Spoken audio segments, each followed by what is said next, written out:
All right. Well, our final presentation for today, we'll be hearing Sarah Garland, who's a PE and geotechnical engineer for Tetra Tech. Sarah earned a BS in civil engineering from Montana State University and has been employed with Tetra Tech as a geotechnical engineer for the past 6 years. Sarah possesses a broad background in geotechnical engineering, especially within the dam and mining sectors, which showcases her proficiency in critical areas of infrastructure development and management.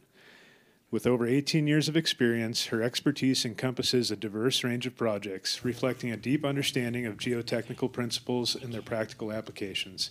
The title of her presentation is Use of Probabilistic Stability Models to Evaluate At-Risk Tailings Facilities. Welcome, Sarah. Thank you.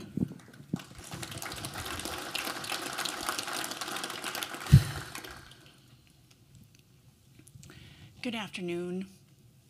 You know, I like to make the joke that my brain shuts off after 4 o'clock, and it's almost 4 o'clock. So I think we're doing good. That was a great presentation, Katie. So I was fortunate to work on a project in Maine. We teamed up with another company, and this was one of the results. And so this was a project we did. Here it goes. Today I'd like to introduce you to the project. I'd like to talk about it's just a simplification of a probabilistic analysis that we did for slope stability. We started with a deterministic model for slope stability, and then we wanted more information. We wanted a little bit of reliability, so we continued on with our model. So I'll introduce you to the characteristics for our stability analysis, the probabilistic analysis, and then how we use it in practice. So here's an image that shows where our site was located in Callahan, Maine. And you can see that it's very central to Penobscot Bay, quite a bit of water in this area. Up on the right is kind of a overall character, shows where the site was located. We worked for the U.S. Corps of Engineers, but it was a Superfund site as well. So we had the Corps of Engineers, we had the Maine Department of Environmental Quality, and we had the EPA. So there were several regulators involved with this process. And I got to be the lead to interface and do the design coordination for a bunch of for the slope stability modeling, essentially. Another part of this project is we teamed with Environmental Quality Management, EQM. They were a fantastic company to team with for this project. And as our focus specifically was just to stabilize and close a tailings impoundment. It was for an old abandoned copper sulfide mine that ran for about 100 years. Copper sulfide was found in about 1880, and so here's a picture, and it shows in the circle where that tailings is located, and then you can see where the bay and then the former mine pit is now underwater, our waste pile, and where that tailings impoundment. So as you can see, it's a very saturated environment. I like this image because it shows you where that estuary is. There's a river consistently flowing north. It also has a tidal flow, so you don't always have consistent elevation of water at the toe of that tailings. Also, with the way that the tailings was constructed, you have a considerable amount of saturation sitting inside the tailings as well. This is just a simplified picture of the waste mine, the mine waste rock, and just a picture of one of the models. So as you can see, it's a 3-sided embankment. It was about 60 feet high. They say it was an unknown placement, but basically our geotechnical investigation established that there was essentially this spigot placement where we have the type of beach effect that happens where you have the heaviest materials settling out first with waste rock around the top and then added layers as the tailings pound is built. Footprint wasn't huge. It was about 17 acres, but in my mind, I'm sure that there's bigger ones, but this one was considerable in my mind just because I feel like for our environment, it took up a huge footprint, especially with the other waste rock. And I already mentioned that it was saturated, and then the inner part with us had a considerable amount of slimes that were there, and always in a saturated environment. So when we came onto this project, there had been several different contractors that had looked at it. So we had an enormous amount of data to go through. I always feel like when you come into a project like this, that's the one thing that is a little bit tedious because you have a series of reports to go through and ingest and what's important and what isn't. So the first thing we did is establish our material properties. And then we found that doing just some initial modeling that we had a static factor of safety of about 1.1 and our seismic stability was low at about 0.89. Obviously, during construction, we would like to be at about a 1.3 and finalize with about a 1.5. So those are typical values that we're looking for as far as slope stability analysis. The one thing, too, that I wanted to think about is how does our slope stability model affect the closure criteria? You know, that's the thing is we run through a lot of models and we want to be able to help come up with the best solution, both efficiently, safety-wise, and come up with the best alternatives so that we can have a critical path towards the closure.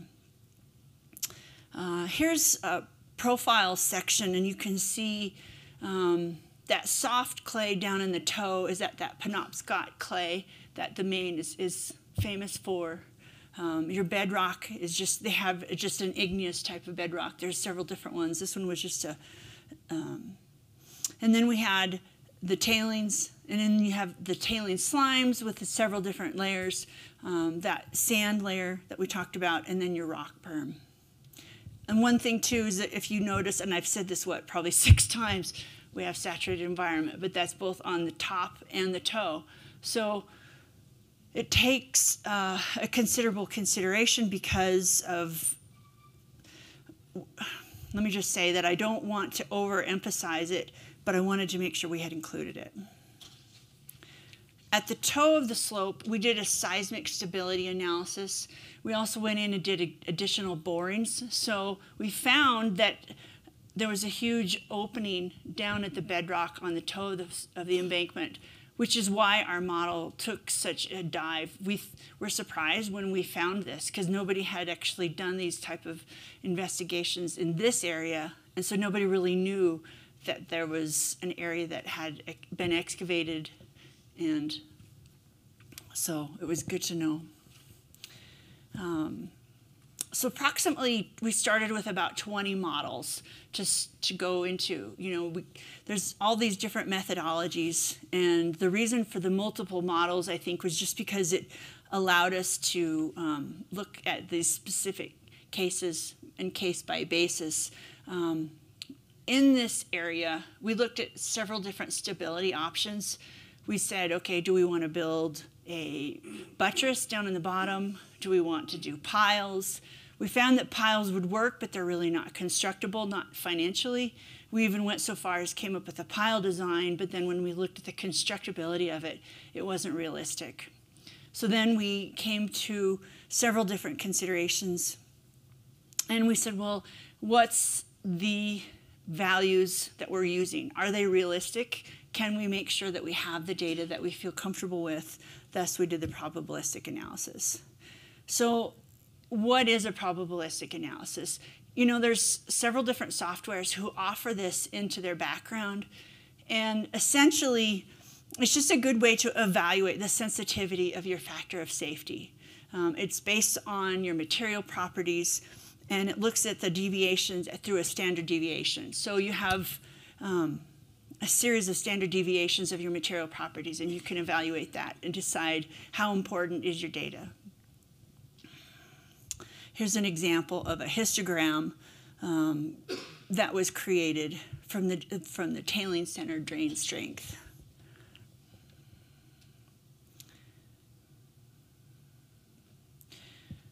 For our analysis, we used a Monte Carlo simulation, and this one allows you several different options, but we wanted to look at the difference between, say, 4,000 iterations and 2,000 iterations. We also wanted to look at several different profiles. We started with the 3 profiles that we felt were the most critical to the site. And then, like I mentioned earlier, we used 3 standard deviations for our strength data so that it allowed us to have a pretty good gap in our data.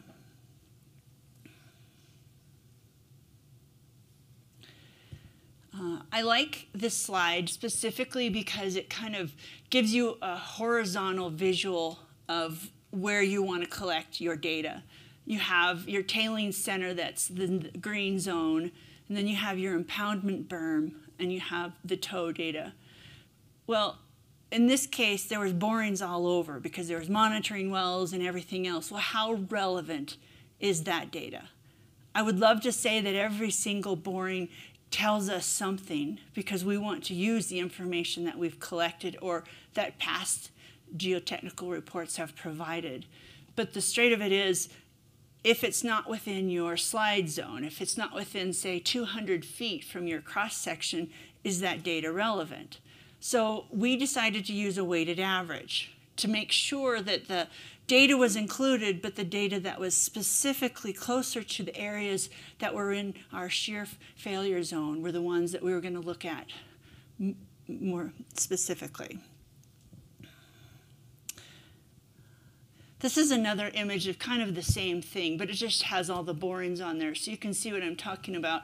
Back in the day, they did quite a few borings back in the yellow zone, and that characterized that part, but it really doesn't tell us too much about what's going on in our green zone. It's very similar materials, so we were able to characterize and use some of the data, so that was a good thing. The other thing I wanted to point out is a ton of different types of borings were conducted at the time because people weren't sure specifically what they wanted to do. You know, this wasn't planned on a probabilistic analysis. So we used the CPT data, and we did that because of consistency, because we can take and we can compare our CPT data around the site and have several different areas that we can kind of say match apples to apples, so to speak. This also allowed us to look at both your horizontal and your vertical. And when I say vertical, I'll show you what I'm talking about here on this next slide. This is an example of what kind of data when you push a cone tip. And you can see in one side that you have higher pressure, and then on the other one it's not as high until you get lower, deeper into there, into the boring. So you don't necessarily want, it's important to just separate those and specifically define that you're using the same type of soils in your comparison. So essentially our process included using CPT values, inputting that data, and then defining specifically the drained and the undrained characteristics. And then defining your average and your standard deviations and your geographical deviations, essentially. And then inputting that data into slope W, running your model. That's essentially what our process was. And then how do you decide how much information, like I said, I was talking about the saturated environment. Well, what we decided is that if the tip pressure was developed because you have excess hydrostatic, then the material was interpreted as a low permeability material, and both the undrained shear strength and the friction angle were calculated for the undrained and the drained behaviors. So essentially using both characteristics. And then if no tip water pressure was developed, then the material was interpreted as permeable, and that was only just the drained behavior and we just use the friction angle.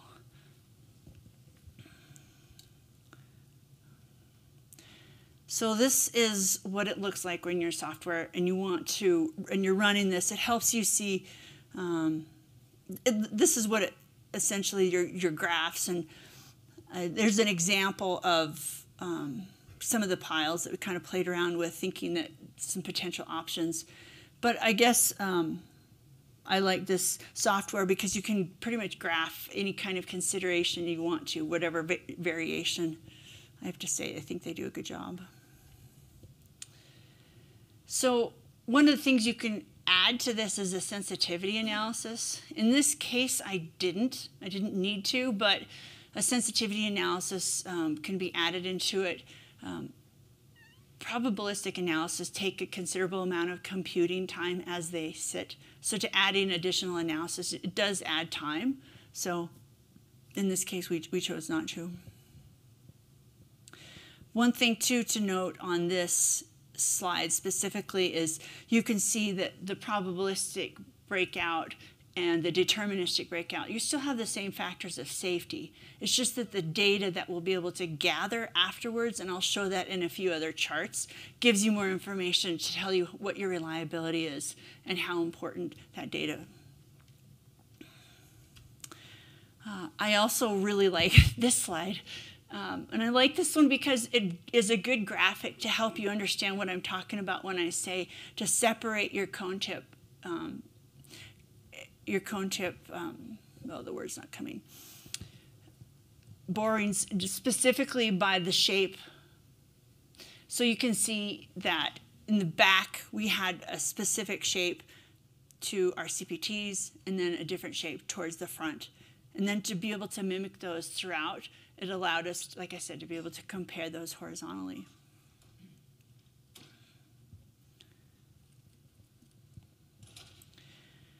So one of the things that we found is, give us our main factor of safety. Give us our, this showed us our reliability index. And in this case, our reliability index was higher, but our probability of failure was also higher. So what does that tell us for the project? Because we do have a higher concern for probability of failure. There's some considerations. We would like to see that value. We'd like to see it lower, definitely. But we also found some consistency throughout the rest of our data. So in this chart, you can see that we have not much difference from the 2,000 versus the 4,000 iterations. You can see that the probability of failure was slightly higher with running more iterations than it was from the other. Other than that, not too much difference, which is nice because in runtime, 2,000 versus 4,000 is considerably, it's faster. Also, that reliability index for the 2,000 iterations on 5+75 was considerably low. So essentially that's telling us that our mean factor of safety of 1.3 is inconsistent with the value. So there's an inconsistency there that we ended up taking some time and researching. We went back into this and ran some more values and checked on some things to confirm why. Why did we have that inconsistency? Otherwise, we would have just used that factor of safety and we wouldn't have known what does that mean. So it was a wonderful way for us to go back and check that data and get a confirmation of what was important and to know that, that it needs to be checked. And I have a reason for that. I'll show you here in my next slide. If you look at this, essentially, and I like this chart, and it shows that the reliability index equals, if it's equal to 0, then it implies that the mean factor of safety equals 1. So if our reliability index is less than that, then is that, what is that telling me? So I just wanted to emphasize, when you're looking at this data, take the time to look at how everything correlates with your reliability index and your factors of safety.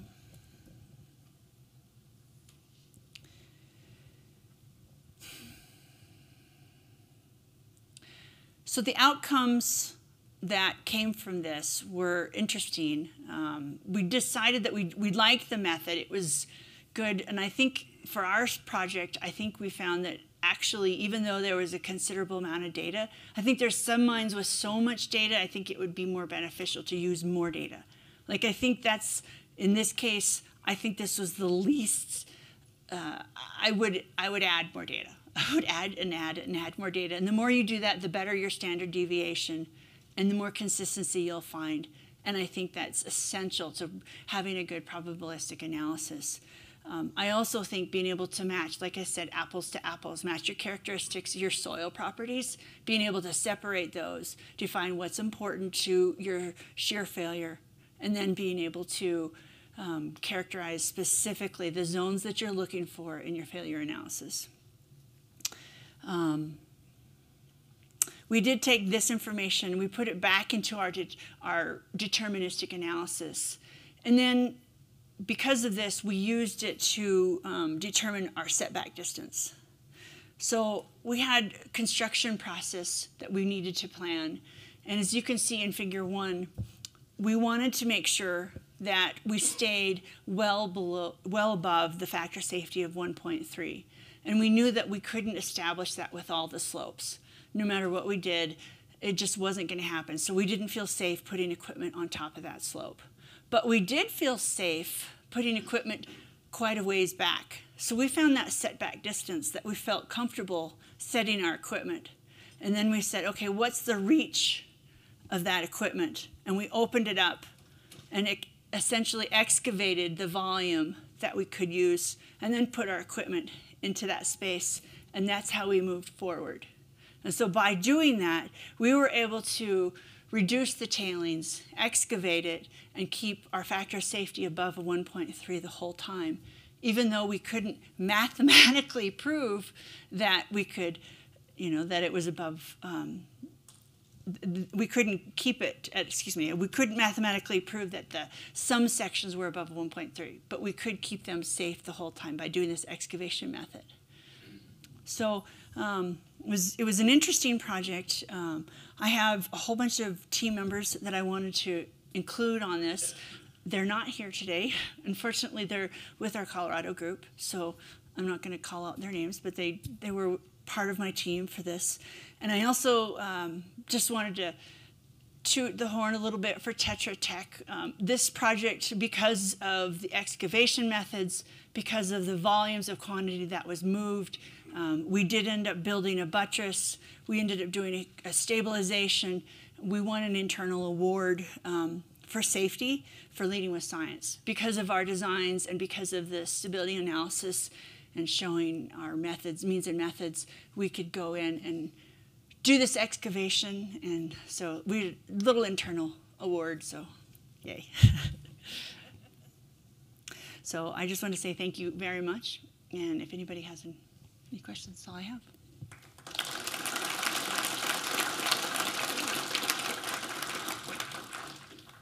All right, thanks, Sarah. Questions? Yeah.